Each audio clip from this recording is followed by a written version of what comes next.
আমার খানা তো সে খায় নাই, কিন্তু আমি যখন ঘুমাইতে যাইতাম ঘুম থেকে উঠলেই দেখতাম যুবকটা সাজদায় পড়ে আছে।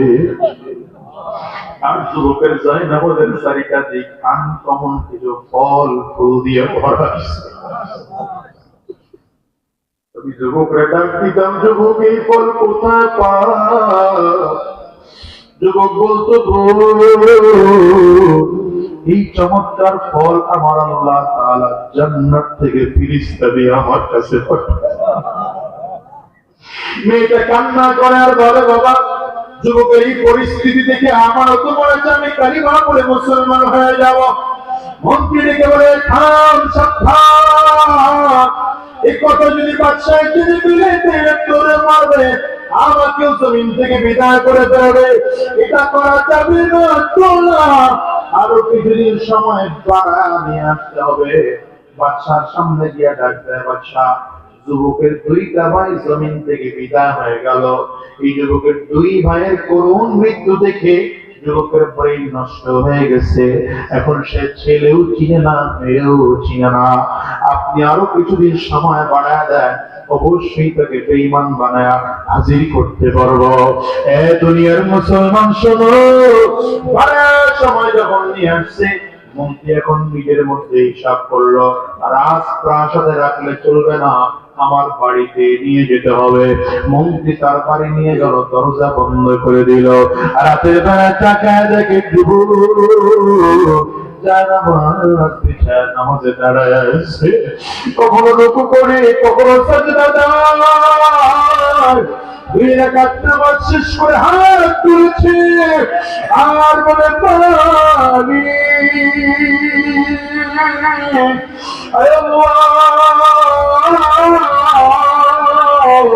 40 দিন আমাদের গুনাহের পরিবেশের মধ্যে আমার রেখেছ, এই 40 দিনের মধ্যে আমার দিয়ে যেমন করে গুনাহ করা হয়, কিন্তু আগে আগে আমার দুইটা ভাইয়ের জান্নাতে দিয়ে গেছো। আমরা আপন তিনটা ভাই, আমারে কি তুই জান্নাতে নিবা না গো মালিক? জান্নাতে নিবা না? আল্লাহ আমারে জমিন থেকে নিয়ে দাও, আমারে তুমি জান্নাত তাড়াতাড়ি করে দাও। এমন করে যখন যুবক ছিল, মেয়েটা পর্যন্ত দিকে ডাক দিয়েছে, যুবক 40 দিন তোমার সাথে একসাথে ছিলাম, কেমন তোমার আপনারা, কেমন তোমার চরিত্র আমি ভালো করে জানি। আমার রাইখা যায় না, যদি জান্নাতে যাইতে হয় আমারও নিয়ে চলো, আমারও নিয়ে চলো, আমারও নিয়ে চলো। হ্যাঁ, কলিজাটুকু যুবক আজকের ময়দানটার মধ্যে যারা হাজির হয়ে গেল, বলো কয়দিন এই তুমি দুনিয়ায় থাকবা, কখন জানি জমিন থেকে বিদায় হয়ে যাব কারো জানা না। আমি তো প্রায় বলি, বাবা কখন যেন আজরাইল তোমার আমার সামনে এসে দাঁড়ায় যায়। বাজান রে, আজকের ময়দান কারো জীবনের শেষ ময়দান হতে পারে, আজকের মাহফিল কারো জীবনের শেষ মাহফিল হতে পারে, আজকের এই মোনাজাত কারো জীবনের শেষ মোনাজাত হতে পারে। পারে কি পারে না? পারে কি পারে না? নিজের গুনাহের কথা স্মরণ করো আর মালিককে ডেকে বলো, আল্লাহ এই দুনিয়ায় বাবা নাই, মা নাই। বাজান রে, আজকে ময়দানটার দিকে তাকাও না, দেখো তো কত মানুষ মাকে হারিয়েছে, কত মানুষ যেন তার বাবাকে হারিয়েছে।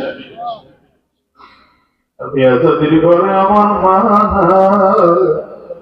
আজকে 20টা বছর হয়ে গেল আমি আমার মাকে হারাইছি। হ্যাঁ যুবক, আজকের এই মজলিসটাতেও কার কার ঘরে মা নাই, একটু হাতটা উঁচা করে দেখাও। কার কার ঘরে বাবা নাই, বাজান হাতটা উঁচা করে দেখাও। হাতগুলো একটু তুলে রাখো, নামাইবা না। আমার ওই সকল যুবকরা তাকায় তাকায় দেখু, যাদের ঘরে মা আছে, যাদের ঘরে বাবা আছে।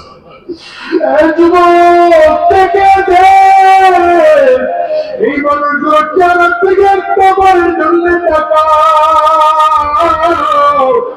এরা পাশে কবিদের দরজা দিয়ে টুকানো যাবে, মা তোদের দরজা খুলবে না। বাবা তাদের দিকে মিষ্টি হাসি দেবে না। ও কলিজার টুকরো যুবক, তোমরা হয়তো বাসায় গিয়ে দরজার মধ্যে টোকানা নেই, মাম্মা দরজা খুলবে। এই মানুষগুলোর চেহারার দিকে একটু তাকায় দেখো না, কারো চোখ দিয়ে পানি বের হয়।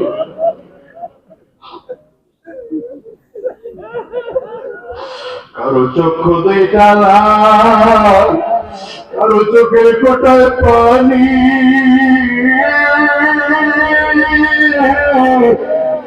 আয় আল্লাহ, যেমন করে মা জমিন থেকে বিদায়, হাতগুলো নামান, যেমন করে বাবা জমিন থেকে বিদায়, আপনাকে আমাকেও তেমন করে একদিন জমিন থেকে বিদায় হওয়া লাগবে। ঠিক কিনা? তো আওয়াজ করে বলে। এ বাজার এই দুনিয়ায় কেউ থাকতে পারে নাই, আপনি আর আমিও থাকতে পারবো না।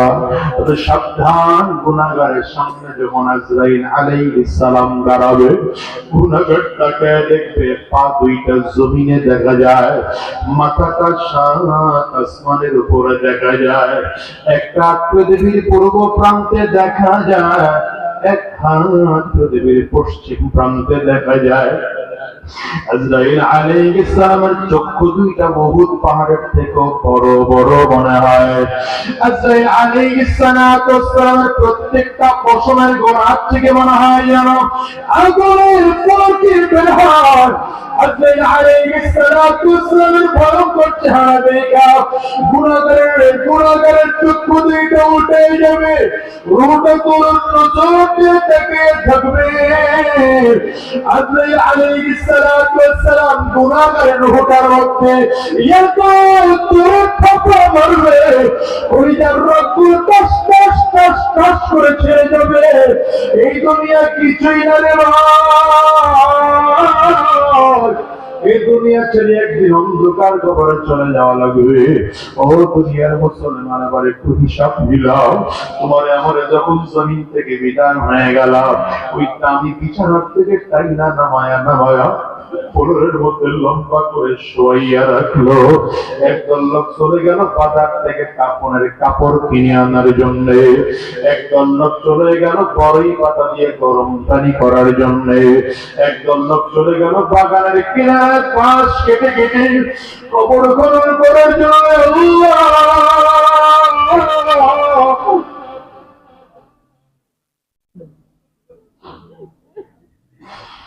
একদল লোক চলে গেল মশারি টানায় বাগানের কিনারায় গোসল রেডি করার জন্য।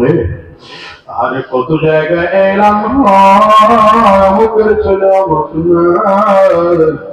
এক এক করে করে সুন্দর করে গোসল করাইয়া ওই মসজিদের খাটিয়াটা আইয়া তোমারে আমার খাটিয়ার মধ্যে শোয়াইয়া তিনটা কাপড় দিয়ে জনামের করে প্যাকেট করবে, মাথার মধ্যে একটা পান লাগাবে, পায়ের মধ্যে আরেক পান লাগাবে, কোমরের মধ্যে আরেক পান লাগাবে, তিনটা পান লাগাইয়া এমনই কোন মাঠে এনে জানাজা কমপ্লিট করবে। জানাজা করাইয়া কবরের দিশে নিয়ে আনা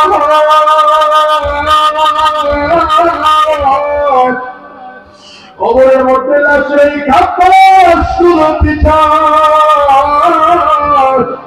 একটার পর একটা পাক দিতে দিতে দিতে দিতে একের পর এক মাটির চাকা দিতে আরম্ভ করেছে। মাটির চাকা গুলো যায়, যত দেয় তত অন্ধকার হয়ে যায়। আর সবাই তো গিয়া করে বাতি জ্বালাবে, তোমার আমার কবরে কেউ বাতি দিবে না। ওই জন্য কবর বার করে ডাক দেয়, আনা বাইতুল জুলমা, আনা বাইতুল ওয়াহদা, আনা বাইতুত তুরাব। কবর বার করে বলে, আমি বড় একাকির ঘর, আমি অন্ধকার ঘর, আমার কাছে সাথী নাই, বাতি নাই, দুনিয়ার কোনো কিছুই নাই, আমি শুধু চিনি আমল। যদি ভালো আমল করে আসতে পারো, ভালো আচরণ করব। কবর বলে, যদি ভালো আমল করে আসতে না পারো, কপাল পোড়ার তো আমি কবর দুই দিকের মাটিগুলো একত্রিত হইয়া গুনাহগার আশাকে এক জোরে মারবো। এক পাথরের হাত থেকে তো আরেক পাথরাই নিয়ে পৌঁছা দেব।